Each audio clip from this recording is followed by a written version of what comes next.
ये chemical bonding chapter है, ये बहुत ही इंपॉर्टेंट चैप्टर है। मिनिमम इसमें से 2 क्वेश्चन तो आते ही आते हैं, मिनिमम 2 क्वेश्चन। हेलो मेरे प्यारे बच्चों, मैं आपका अंकित सर आज फिर से एक नई सीरीज लेके आया हूं। वो भी कौन सी? Golden series. कौन सी? Golden series. और किस चैप्टर की? केमिकल बॉन्डिंग की। किस चैप्टर की? केमिकल बॉन्डिंग की मेरे प्यारे बच्चों, ठीक है ना। तो इस वीडियो को जो भी बच्चा देख रहा है, सबसे पहले क्या करते हैं, लाइक कर दे और इस चैनल को सब्सक्राइब भी कर दे और ज्यादा से ज्यादा क्या कर दे, शेयर भी कर दे। तो ये चैप्टर कौन सा? Chemical bonding. मींस मैं इसको ऐसा भी बोलता हूं मेरे प्यारे बच्चों, यहाँ पे ये केमिकल बॉन्डिंग चैप्टर है, ये बहुत ही इंपॉर्टेंट चैप्टर है। मिनिमम इसमें से 2 क्वेश्चंस तो आते ही आते हैं, मिनिमम 2 क्वेश्चन। जेई मेंस में मिनिमम 2 क्वेश्चंस आते हैं। किसी भी कंपटीशन में आप देखोगे तो मिनिमम 2 क्वेश्चंस तो आते ही हैं। और ये बेसिक भी है। किसका? इनऑर्गेनिक का भी बेसिक है, मतलब बैकबोन ऑफ केमिस्ट्री में बोल सकता हूँ, इनऑर्गेनिक केमिस्ट्री, ठीक है ना। इनऑर्गेनिक के लिए भी बेसिक है और ऑर्गेनिक का भी ये बेसिक को बताता है, ठीक है ना। ये दोनों चीजों को एक्सप्लेन, इसलिए बहुत इंपॉर्टेंट हो जाता है। इनऑर्गेनिक में भी लगता है केमिकल बॉन्डिंग, ऑर्गेनिक में भी लगता है केमिकल बॉन्डिंग। तो आपको क्या करना है, सिर्फ इस वीडियो को लाइक करना और शेयर करना और ज्यादा से ज्यादा बच्चों को देखने के लिए क्या करना, शेयर करना है, ठीक है ना। तो चले करें स्टार्ट हम केमिकल बॉन्डिंग। तो करते हैं मेरे प्यारे बच्चों, केमिकल बॉन्डिंग के गोल्डन सीरीज को हम स्टार्ट करते हैं। और ये रहा पहला क्वेश्चन आपकी स्क्रीन पर। आपसे क्या पूछा गया? Decreasing order of dipole movement in chloroform, carbon tetrachloride and CH4, methane gas दे दिया, ठीक है ना। मीथेन गैस को क्या बोलते हैं? मार्स गैस भी बोलते हैं, ये तो पता ही है ना सभी को, है ना। क्या बोलते हैं? मार्स गैस भी बोलते हैं।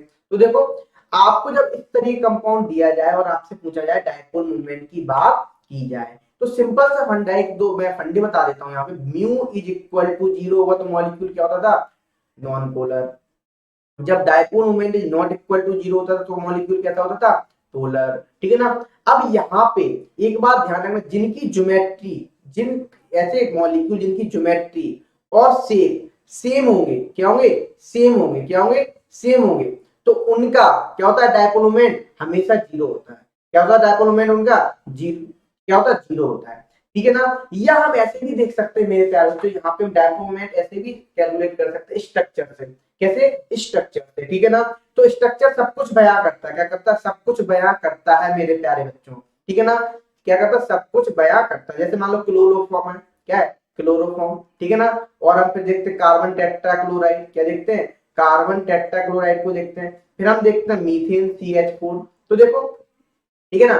अच्छा, अब देखो यहाँ पे देखें, ये क्या है? रेगुलर टेट्राहेड्रल शेप है, इसका डायपोल मोमेंट क्या होगा? 0। देखो क्या है, और क्या रेगुलर ज्योमेट्री है, क्या रेगुलर ज्योमेट्री और शेप क्या सेम है, इसलिए इसका डायपोल मोमेंट क्या हो जाएगा? 0 हो जाएगा। इसका भी क्या हो जाएगा? डायपोल मोमेंट 0 हो जाएगा। मींस CCl4 का और CH4 का डायपोल मोमेंट क्या रहेगा मेरे प्यारे बच्चों? इक्वल रहेगा, ठीक है ना। क्या रहेगा? इक्वल रहेगा, ठीक है ना। अच्छा, अब हम इसकी बात करें क्लोरोफॉर्म की, तो देखो बेटा, यहाँ पे क्या होगा? यहाँ पे डायपोल मोमेंट का जो ऑर्डर होगा वो, कार्बन ज्यादा इलेक्ट्रोनेगेटिव होता है हाइड्रोजन से, ठीक है ना। यहाँ पे देखा जाए तो ओवरऑल क्या होता है? हाइट क्या होता है? डायपोल मोमेंट कैंसिल नहीं होता है, ठीक है ना। देखो ये वाला ऑर्डर आया, और आपको पता है डायपोल मोमेंट कैसा होता है? वेक्टर क्वांटिटी होता है, ठीक है ना। जिसकी वजह से इसका डायपोल मोमेंट क्या हो जाएगा? Not equal to 0। मींस क्या हो जाएगा? ये मॉलिक्यूल पोलर हो जाएगा। कैसा हो जाएगा? पोलर। तो सबसे ज्यादा डायपोल मोमेंट किसका ज्यादा होगा? तो होगा क्लोरोफॉर्म का। किसका ज्यादा होगा? क्लोरोफॉर्म का। और CCl4 और CH4 का क्या होगा? डायपोल मोमेंट इक्वल हो जाएगा। तो इसका ऑप्शन क्या हो जाएगा मेरे प्यारे बच्चों? ए ऑप्शन हो जाएगा। क्या हो जाएगा? ए ऑप्शन हो जाएगा।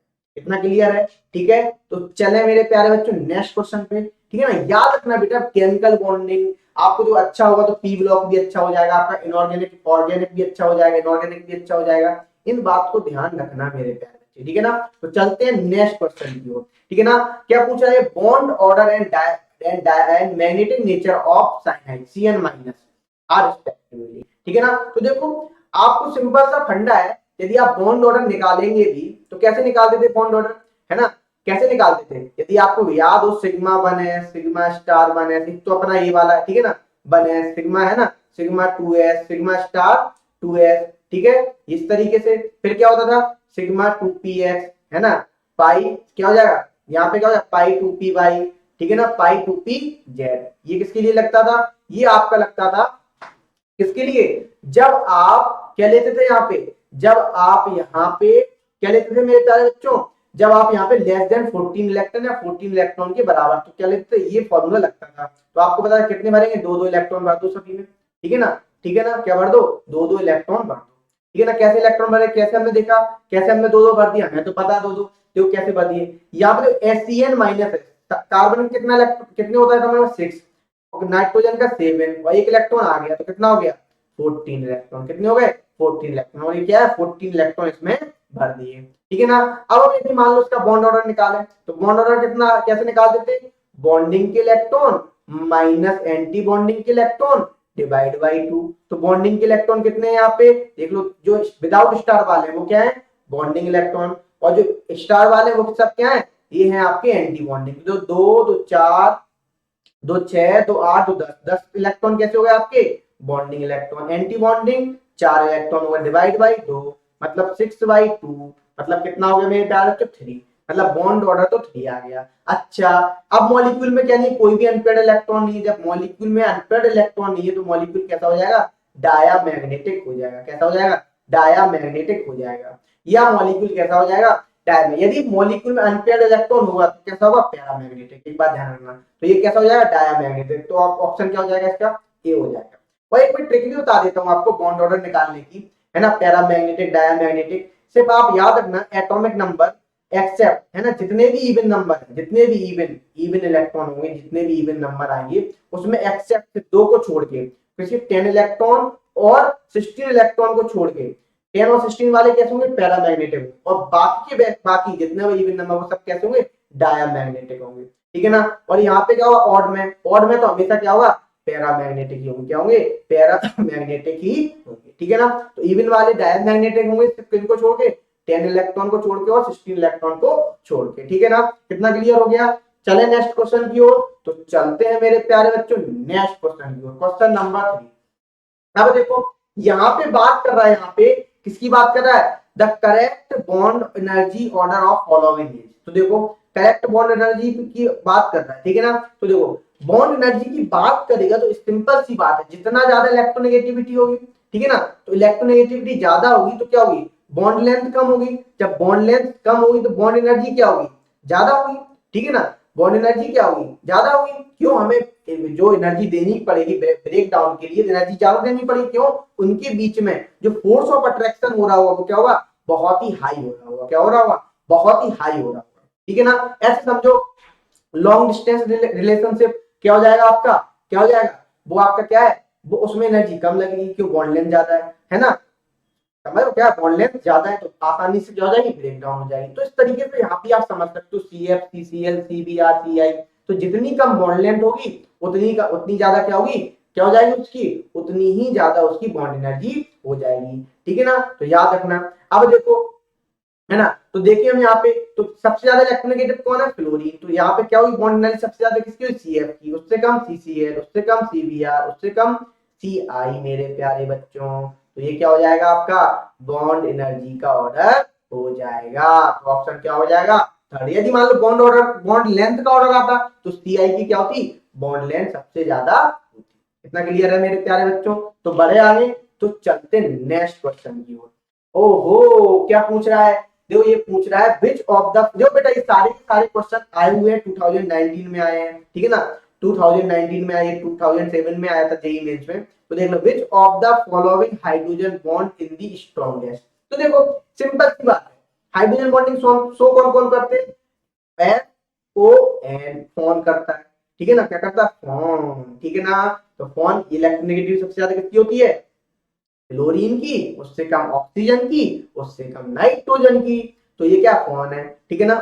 अब देखो, अब हम बताएं आपको, तो सबसे ज्यादा इलेक्ट्रोनेगेटिव कौन है, फ्लोरीन। तो हम बोल सकते हैं यहाँ पे सबसे ज्यादा इलेक्ट्रोनेगेटिव एटम के साथ ही क्या होगी, क्या होगी, यहाँ पे बॉन्डिंग अच्छी होगी, ठीक है ना, क्या होगी, बॉन्डिंग अच्छी होगी, ठीक है ना। क्यों, क्योंकि जो इंड्यूस चार्ज है, देखो यहाँ पे यदि देखा जाए, यहाँ भी क्या इंड्यूस चार्ज देखते हैं, तो देखो देखा जाए ये ज्यादा इलेक्ट्रोनेगेटिव है, पार्सली नेगेटिव होगा, इस पे क्या है, पार्सली पॉजिटिव आएगा, इस पे क्या है, पार्सली नेगेटिव आएगा, इस पे सॉरी पॉजिटिव, इस पे पार्सली नेगेटिव। तो इनके बीच में क्या हो रही है, हाइड्रोजन बॉन्डिंग हो रही है, ठीक है ना। तो सबसे ज्यादा हाइड्रोजन बॉन्डिंग अच्छी किसमें होती है, फ्लोरीन के केस में, किसमें, फ्लोरीन के केस में, ठीक है ना मेरे प्यारे बच्चों। इतना क्लियर हो गया। आगे बढ़े, तो बढ़ते हैं, ठीक है ना, नेक्स्ट क्वेश्चन पे आते हैं। ओहो कितना अच्छा क्वेश्चन आ गया। देखो क्या क्वेश्चन आया, for which of the following molecule significant mu is not equal to zero. Means हम यहाँ पे पूछे mu is not equal to zero, मतलब कैसा मॉलिक्यूल की बात कर रहे हैं हम यहाँ पे, पोलर मॉलिक्यूल की बात कर रहे हैं। देखो हमने देखा है, ये दूर से देखा तो ये ऐसा लगा, जैसे क्या लगा, वही केस है ना, जैसा तुम्हें वो लगा वैसे दूर से तो तुम्हें अच्छा दिख रहा है, ठीक है ना। अब घर जाके थोड़ी ना पता कैसी परेशानी है, ठीक है ना। तो दूर से तो हमें सबके डायपोल मोमेंट क्या लग रहे हैं, जीरो, ठीक है ना। और मॉलिक्यूल कैसा, नॉन पोलर। लेकिन ऐसा नहीं है मेरे नन्हे मुन्ने बच्चों, ऐसी बात नहीं है, यहाँ पे ऐसा नहीं होगा। तो यहाँ पे फिर क्या होगा, देख लो यहाँ पे देखो, यदि हम इसके डायपोल मोमेंट की बात करें तो इसका डायरेक्शन ये रहेगा, इसका डायरेक्शन ये रहेगा, इसका डायपोल मोमेंट क्या रहेगा, जीरो रहेगा। इसका भी देख लो, यहाँ भी इसका क्या लीनियर शेप है ना, तो देखो यहाँ भी इसका क्या होगा, डायपोल मोमेंट जीरो होगा। अब इसकी बात कर रहे हैं, है ना। तो एल्कोहल के भी हम डायपोल मोमेंट की बात करें तो किस स्ट्रक्चर, कैसा स्ट्रक्चर होता है इसका, बेंट स्ट्रक्चर होता है। कैसा होता है, बेंट स्ट्रक्चर होता है, ठीक है ना, मतलब H2 टाइप। यहाँ भी देखो, यहाँ भी कैसा है, बेंट स्ट्रक्चर। कैसा है, बेंट स्ट्रक्चर। यदि इसका हम डायपोल मोमेंट देखें ओवरऑल, तो इसका डायपोल मोमेंट देखें तो ओवरऑल कैसा होता है, इस तरीके से जाता है, ठीक है ना। तो मतलब कौन सा, सी भी हो गया, ठीक है ना। और कैंसिल हो जाए, डी भी हो जाएगा, डी का भी क्या होगा, मतलब इसका तो डायपोल मोमेंट जीरो नहीं है। यहाँ पे देखें शेप बनाते, देखो इसी तरीके से बनेगा बेंड शेप, एस एच, यहाँ भी क्या होंगे, दो लोन पेयर इस पे भी होंगे। यहाँ भी देखो सल्फर, है ना, एच हो जाएगा, बेंड शेप होगा। तो देखो यदि देखें इसको देखें तो ओवरऑल यहाँ का डायपोल मोमेंट कहाँ जाएगा, इस तरफ जाएगा, ठीक है ना। तो इस केस में मतलब कौन सा हो जाएगा, इसका भी डायपोल मोमेंट क्या हो जाएगा, नॉट इक्वल टू, ठीक है ना। तो देखो बेटा दूर से तो लग रहा है हमें डायपोल मोमेंट जीरो होंगे, ऐसा नहीं है। तो इसमें कौन सा ऑप्शन हो जाएगा, सी और डी मेरे प्यारे बच्चों, कौन सा हो जाएगा, सी और डी आपका ऑप्शन हो जाएगा। क्लियर तो है ना मेरे प्यारे बच्चों, यहाँ तक ये 5 गोल्डन क्वेश्चन क्लियर तो है, तो आपको इतना क्लियर हो गया। तो आप हर किसी का स्ट्रक्चर बना के देखेंगे, ठीक है ना। ये सारे स्ट्रक्चर आप जानते हो ना, जैसे H2O का स्ट्रक्चर क्या होता है, बेंट होता है, क्या इस तरीके से, इसी टाइप से तो यहाँ भी बन रहा है बेंट स्ट्रक्चर, ठीक है ना। इसका डायपोल मोमेंट क्या होगा, नॉट इक्वल टू जीरो, ठीक है ना। तो इस तरीके से आपको जो दूर से दिख रहा है ऐसा नहीं है, ठीक है ना। पास जाके देखो भाई, पहचानो, दूर से किसी के बारे में कुछ भी नहीं बोल सकते हैं। जैसे यहाँ पे क्वेश्चन में दिख रहा है, आपको दिख रहा है ना कि दूर से देख रहे हैं तो डायपोल मोमेंट जीरो दिख रहा है, लेकिन नहीं, जब हमने स्ट्रक्चर देखे तो उनके डायपोल मोमेंट क्या आ रहे थे, डिफरेंट आ रहे थे। मतलब दो मॉलिक्यूल के डायपोल मोमेंट जीरो नहीं थे, ठीक है ना। मींस वो मॉलिक्यूल कैसे थे, पोलर मॉलिक्यूल था। आपको इस तरीके से भी पूछ सकता था, इस तरीके से पूछा भी गया है, विच of the following molecule is polar, ठीक है ना। आपको 4 ऑप्शन दे देगा, ऐसा भी क्वेश्चन बन सकता है, ठीक है ना। तो इतना क्लियर है मेरे प्यारे बच्चों, इतना क्लियर है, ठीक है। तो अब हम मिलेंगे मेरे प्यारे बच्चों कहां पे, नेक्स्ट वीडियो में मिलेंगे। कब मिलेंगे, नेक्स्ट गोल्डन सीरीज की वीडियो में मिलेंगे, ठीक है ना मेरे प्यारे बच्चों। तो अभी के लिए आपको क्या करना है, इस वीडियो को लाइक करना और शेयर करना है ज्यादा से ज्यादा, ठीक है ना। शेयर करना ना भूले मेरे प्यारे बच्चों, ठीक है ना। शेयर जरूर कर दें और ज्यादा से ज्यादा लोगों में कर दें, ठीक है। तो चलते हैं मेरे प्यारे बच्चों, tata bye bye, that's it.